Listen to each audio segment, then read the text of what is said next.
about foreign policy, you really have to think about it because their policies are so much different than ours considering they're foreign.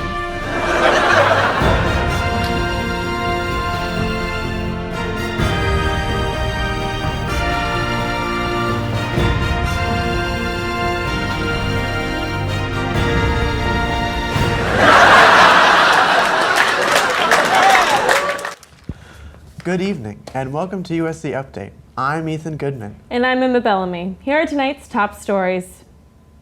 A South Carolina resident overcame immense odds to win $350,000 on a South Carolina education lottery scratch-off. When asked what he would do with the money, he responded that he'll finally be able to pay off his campus parking tickets from this semester and maybe even have a few bucks left over for a pitcher at the Salty Nut. The new Godzilla vs. King Kong movie, which sounds like something that would have resulted if Wattpad existed for boys in 1981, released on streaming this week and grossed over $285 million. Unfortunately, the film isn't really worth seeing if you've lived through the last two elections. Tired narrative. The cargo ship that was lodged in the Suez Canal for 6 days is responsible for a $54 billion deficit in trade revenue, proving that the global economy is just as fragile as I am 3 glasses of wine deep.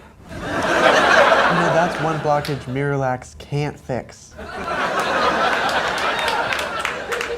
Simon Cowell recently made headlines after music duo Jedward called him out on social media for the poor treatment of them and other X Factor contestants by Simon and his record label Psycho Music, claiming that he thinks he's the mafia leader of the music industry when in reality he's nothing but a bad facelift, which is an insult to people with bad facelifts everywhere.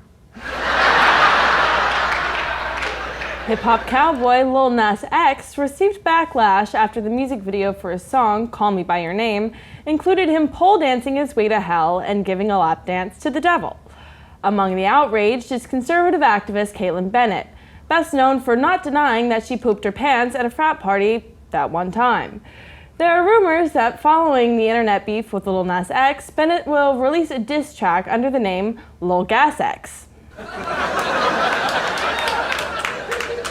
Billions of brood X cicadas will emerge this spring after 17 years underground to fill the air with their mind-numbingly loud mating calls.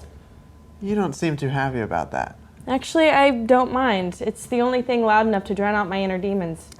You know, it'll be nice to finally have something in Columbia that's louder than the train horns. A woman made a shocking discovery after exploring a beachside cave this week. Unfortunately, she was already too deep inside the cave before realizing it was actually a bathroom. My boyfriend made a similar mistake last week, realizing too late that the cave he was exploring was actually full of human excrement. Just kidding. I would never, in my life, let a man be my boyfriend.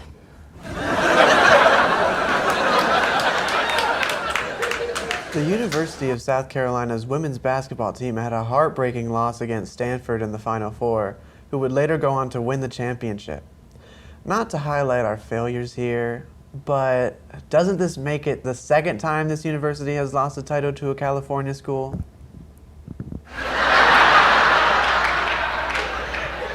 A 14-year-old trampoline park employee was attacked and robbed last week.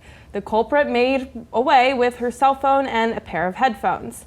I guess incidents like this are part of the highs and lows of working at a trampoline park.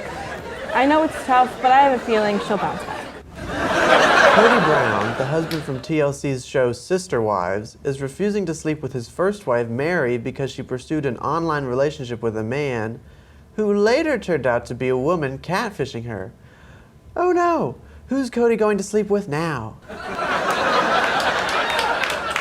All were shocked and many were frightened when a tweet went viral a few weeks ago showing someone who found shrimp tails in their Cinnamon Toast Crunch. When asked to comment, General Mills, the parent company of Cinnamon Toast Crunch, only had one thing to say: "That's fishy." General Mills later went on to deny the claims, which I believe is a little bit shellfish. It wasn't right to make this man a pawn in their marketing scheme. Yeah, I agree. But we have to get to the bottom of these shrimp's deaths. I mean, I believe it was the work of a serial killer. Harvey Weinstein filed an appeal this week to overturn his conviction of third-degree rape and first-degree criminal sexual act charges. Weinstein, sentenced to 23 years in prison, contends that he did not receive a fair trial. And I hate to say it, but I agree with him. I mean, in a fair trial, Harvey would have gotten twice as much prison time. The world's largest cherry was recorded in Italy last week, weighing at 26.45 grams. And this just in. The world's largest dump truck was discovered in the journalism greenhouse tonight, belonging to yours truly.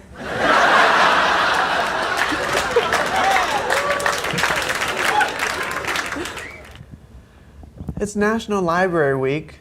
You heard that right. This means there's an entire week dedicated to that one building you have to walk through to get to the Starbucks. There was exciting news for South Carolina residents last week as it was announced that everyone 16 and older is eligible to receive the COVID-19 vaccine. This was a particularly exciting day for Joe Biden, who is now able to sniff all the teenagers he wants guilt-free.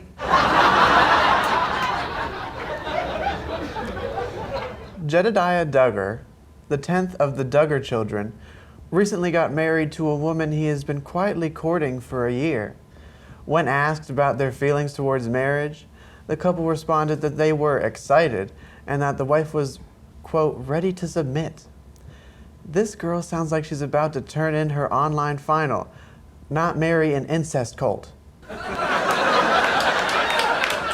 After a heated argument on Twitter with both customers and politicians, Amazon has admitted that workers have to pee in bottles to keep up with the demands of the shift.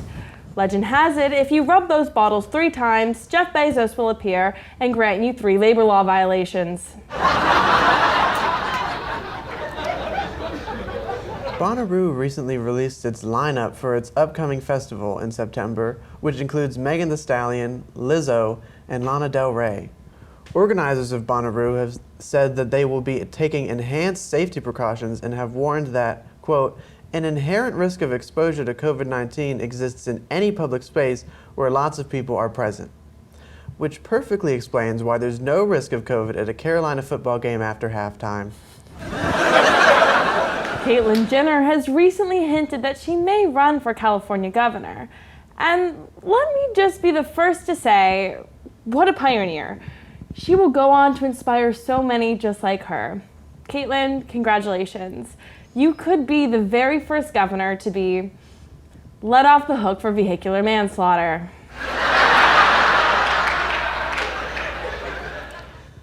A loose cow brought Georgia highway traffic to a halt on Friday.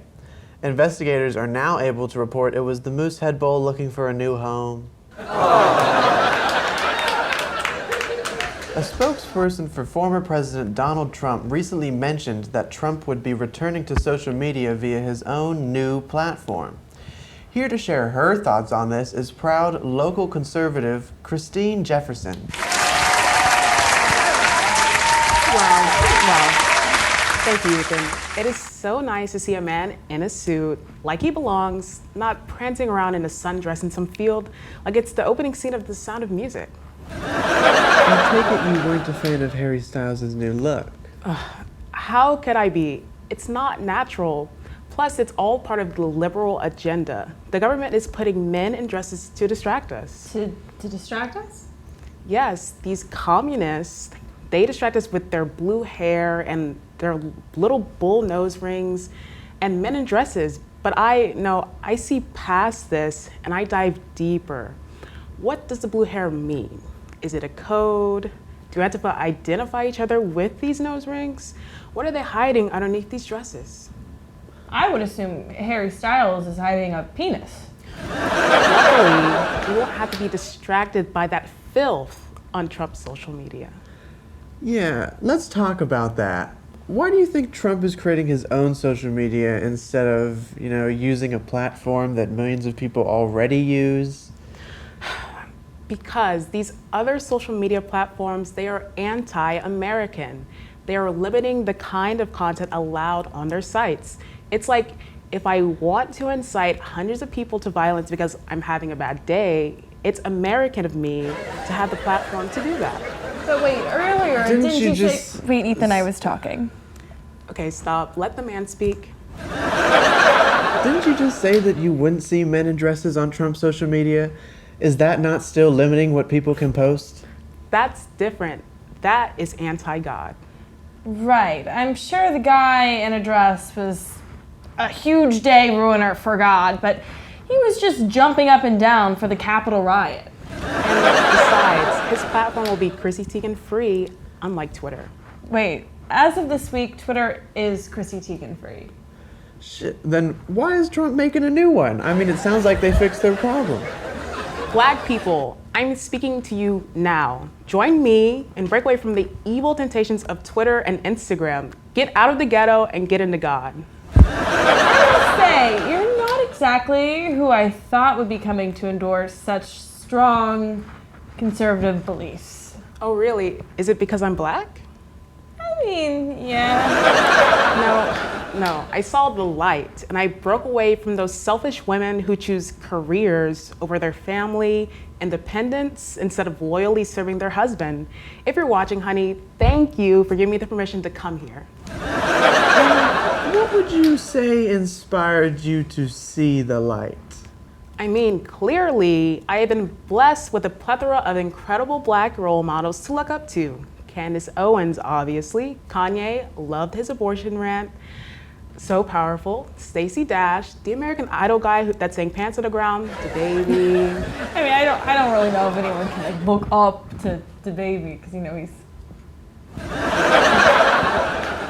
All right.